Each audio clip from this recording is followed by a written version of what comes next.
Let's head to the Swamp now, and a guy that the Florida Gators, Billy Napier, seem to be chipping away at slowly but surely, and Alabama's in this race as well, but that's the number 4 player in all of the country, and that is top 247 defensive back Cormani McLean, the number 1 defensive player in the 2023 cycle. He was in Gainesville this past weekend to see Florida beat Utah. Where are things kind of trending with Cormani McLean? Well, I love my crystal ball pick for the Gators here, and I know Steve Wiltfong, director of recruiting, he also fired one in for Florida late Saturday night. I think Florida's in the driver's seat right now. It doesn't sound like Cormani's going to return this weekend for the Kentucky game, but I wouldn't be surprised if he got back later in the season, possibly for that meeting in mid-October against LSU. By all accounts, Cormani loved his experience inside the Swamp. And I was talking to one of the people inside his camp, and they said the most notable thing is after a few of those Florida touchdowns, there was a few players from the Gators that ran over and pointed directly at Cormani, who was sitting in the stands, and said, "Come to Florida." And I think that's pretty unique. I've heard stories of that happening at schools like Alabama, but not at Florida yet. And maybe that speaks to the culture that Billy Napier has created. So Cormani's going to take an official to Alabama at some point down the line. I think Miami's hanging in that recruitment by a sliver of a thread. But right now, Florida, Alabama battle. I like the Gators at this stage in the process. We'll see how the season goes. But that win for Billy Napier, that signature victory over Utah, has done wonders in that recruitment. Everything coming up Gators right now, and Florida's certainly trying to ride that wave of momentum on the recruiting trail as well. And Drew, producer Jesse said, "Hey, I got a segment for you guys every week from now on. Now we're going to pick a team that was the team of the week, and then we're going to do a deep dive into the recruiting class." So the team of the week this past week, the Florida Gators beating Utah 29-26. We thought that was a game that we had circled coming into it, and obviously a big win. We talked about one of the biggest winners on the recruiting trail, if they won that game, was going to be Florida. So now here they are sitting at number 10 in the country, and we're going to break them down from top to bottom. And Drew, we're going to do this by position. So let's start with the guys up front in a position at the line of scrimmage that Florida really needs to get right. They put a big emphasis on that position, but only 2 commitments right now, and 2 guys that we like, higher ranked 3 stars, and that's Bryce Lovett and Najee Harris. What are your thoughts on those 2 guys? Well, I think these guys fit what Billy Napier, Robert Sale, and the rest of that offensive staff want to do. They're big bodies that can fit into a power rushing scheme. And if you watch the Gators against the Utes on Saturday night, you know that they want to run the football. You know that they're going to use multiple running backs to accomplish that task. And I think Bryce Lovett, who's actually young for his grade, and Najee Harris, they're 2 of the best in the Sunshine State when it comes to finding leverage and pushing other bodies out of the way. So I like that take for them. But you can tell that Florida, there's still some meat on the bone. They still want to kind of round out this class. It's not surprising that they're in on Roderick Kearney, and I think they're going to try to make some flips. Cooper, what do you think of Najee Harris? I know you're a big fan of him. You always talk him up to me. They're not sexy players when you look at Najee Harris and Bryce Lovett, with all due respect to both of those guys, but they're big interior linemen.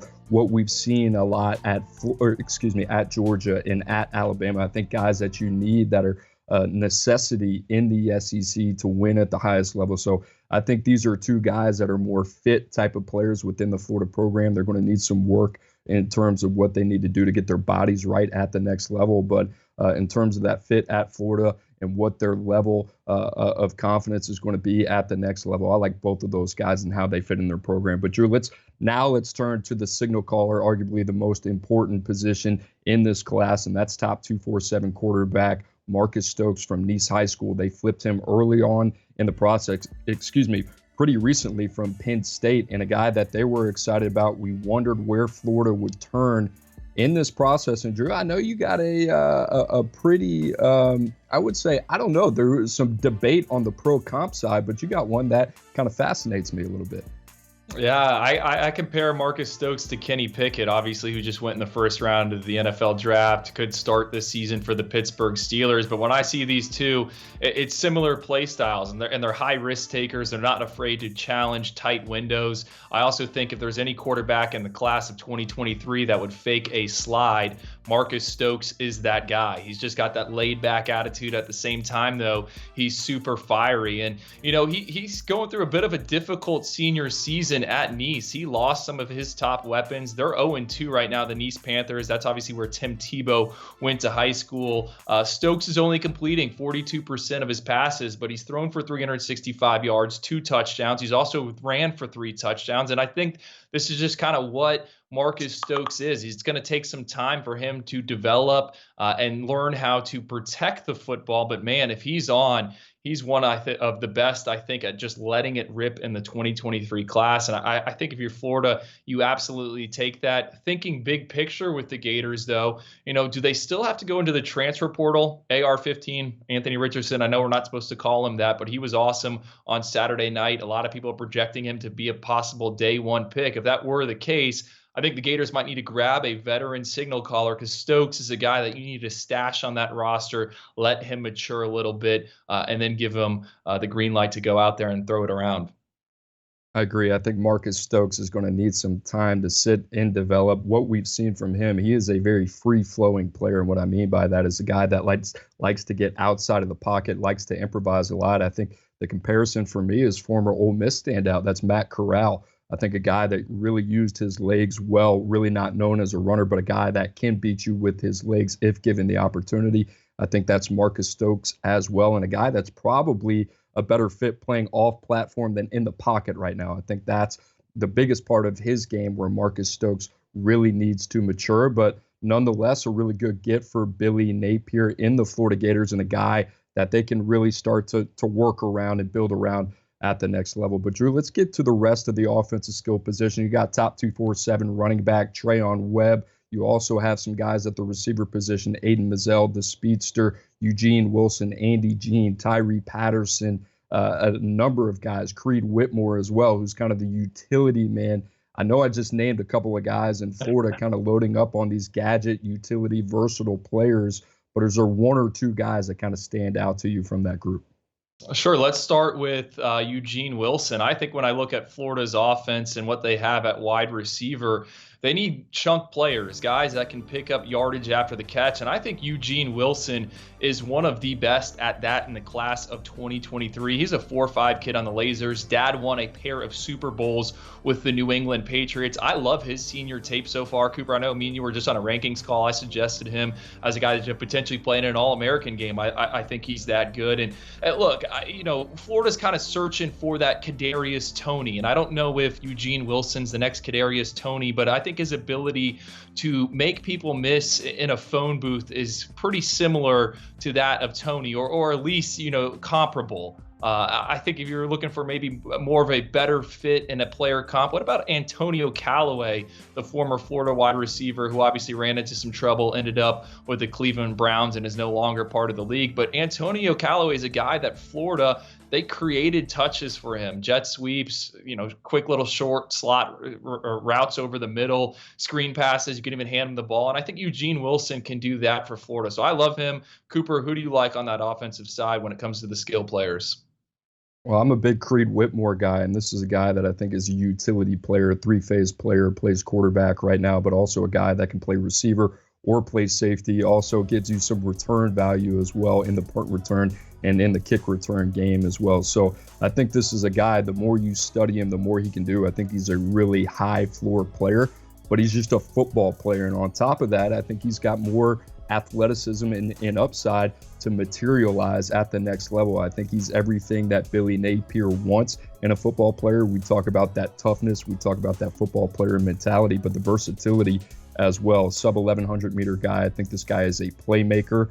I'm not really sure where he's even going to play. I think right now they're expecting him to play on the offensive side of the ball at the receiver position. And a guy that he kind of reminded me of was Randall Cobb, who used to do it all at Kentucky in Lexington, now with the Green Bay Packers, and a guy that they kind of use in that utility role. So you talk about him, and Drew, you also talk about some of the weapons that they had: Eugene Wilson, Andy Jean, a guy that we have higher ranked as a 3-star with some developmental upside there as well. And they like Tyree Patterson enough to take him really early in the process. So Kerry Colbert, the new receivers coach at Florida, coming over from USC, he worked with Billy Napier at Alabama. Those two are very familiar with each other and know what they want at that position.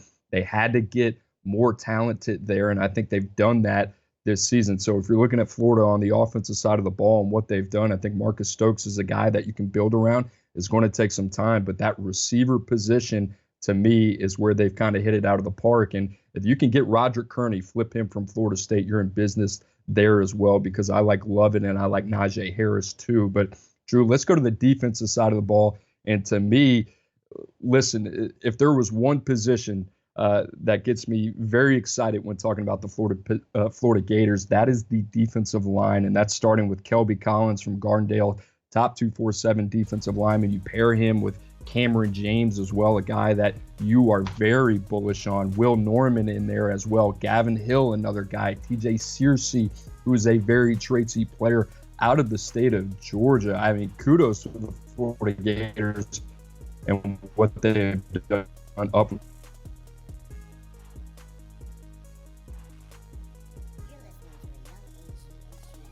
In Florida, I mean, I'll say this. When I was at Friday Night Lights talking with one of my contacts, the first thing they mentioned about that camp and that recruiting weekend was it all had to do with the defensive line. Look, Florida knew that they needed to get longer up front. They wanted to look like Alabama and Georgia in the trenches. And those two schools, the Crimson Tide and the Bulldogs, what they do very well is they run that mint front. What is that? It's 2 4-eyes, a true nose guard, or a true nose tackle, nose guard, and then an elite edge player. And Florida feels like if they are going to compete for SEC titles, they have to be able to run that front. And so far, so good. We talked about Kelby Collins, who had that epic commitment here on 24/7 Sports on the YouTube channel. I like him. I like Cameron James and his developmental upside. You know, trying to find a player comparison for him. Adetokunbo Ogundeji is a kid for the Atlanta Falcons who is projected to be an outside linebacker for them this year. I see Cam James, some Adetokunbo Ogundeji and Cameron James. I actually saw Ade, as they called him, when he was being recruited by Notre Dame, and it's a very similar build to Cameron James. So I think Cameron James is an excellent take for them. My question is how do they line or round out this defensive line group? You got Keon Keeley, who's expected to be on campus this weekend for an unofficial visit. That news comes from Swamp 247's Blake Alderman. They're also in it for Quay Russaw. And then Samuel Mpemba is a guy that I don't think gets talked about enough with Florida, the elite edge rusher out of IMG Academy. But what the Gators have done in the trenches is super impressive. Caden McDonald, another kid out of the Atlanta Metro, I think he could be that zero or nose guard for the Gators. It's an impressive group. And then Isaiah Nixon, he's another edge rusher that they flipped over there from UCF. If there is one position group where I think Florida does need to kind of kick it along or get some new names on the board, it is linebacker. Jaden Robinson is a kid that they recently flipped from South Carolina, right there in Lake City, Columbia. They like what Jaden Robinson brings to the table, but I think they need to maybe add 1 or 2 more off-ball linebackers to this class. 2 names I would keep an eye on: Malik Bryant, the kid from Orlando Jones. He's committed to Miami right now, but still evaluating his options. And then, of course, you got Grayson Howard right there in Jacksonville, who is committed to South Carolina. I think Florida's going to keep chipping away at with him. It never sleeps. We have these crazy commitments. Malik Bryant down to Miami, Florida to commit to Miami, and now to potentially keep it open. He's still going to evaluate his options. But Drew, I'll say this about the defensive line. Right now, we have Kelby Collins ranked the number 173 player in the country. We also have Cameron James right behind him at number 179. It would surprise me if those guys are not closer to 100 than 200 when this is all said and done. 2 guys that we like a lot. And with Cameron James, you kind of look at this long 6'6", 260-pound plus frame, and a guy that kind of reminded me of Peyton Turner with the New Orleans Saints that the Saints took in the first round at the end of, last year from the University of Houston. So a lot to like there with Cameron James, Kelby Collins, Billy Napier. His focus will be about keeping those guys in the boat. But Drew, to finish it off in this class, in the secondary, Corey Raymond has done a tremendous job, and Jakeem Jackson, a guy that you have long been a fan of, in the boat for the Florida Gators. Also, Jordan Castile at the safety position, a guy that's got a lot of versatility there as well. But what do you think about the job that Corey Raymond's done with that Florida secondary?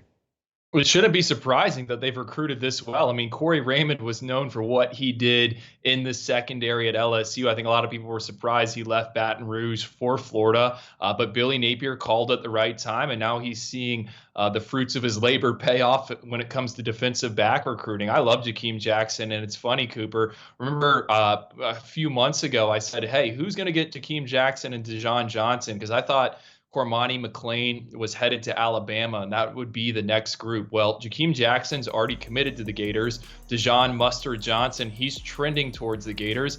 And like I said earlier on the show, I like Florida for Cormani McLean. So you take those three, add in Sharif Denson, another four-star corner out of the Jacksonville area, and the Gators could have as good of a defensive back class as anyone in the country. Super impressive what they've done so far. We like all these guys. I mean, Jordan Castile, he's the fifth DB in the room. I think a lot of schools, he'd be the headliner in their DB group. So impressive work by Corey Raymond. Aaron Gates also in the fold for the Florida Gators. So if you're a Florida fan, a lot to be excited about. That was the top to bottom recap, but I'm kind of looking, if you're Florida right now and you got another top 20 matchup this week against Kentucky at home, I mean, the momentum continues to build. If they can find a way to win this game, I mean, you look at the players that they have left on the board, Drew. You have Cormani McLean, the number 4 player in the country, Keon Keeley, another 5-star, and then Cedric Baxter, who's in 5-star territory. We didn't even talk about him, but I believe he was in Gainesville for an unofficial visit this past weekend, the Texas commitment. So Florida still working on him. Roderick Kearney as well, the Florida State commit, and Dijon Johnson, the former Ohio State defensive back commitment. Drew, is it crazy when it's all said and done, Florida could be sitting here with a definitive top 5 recruiting class?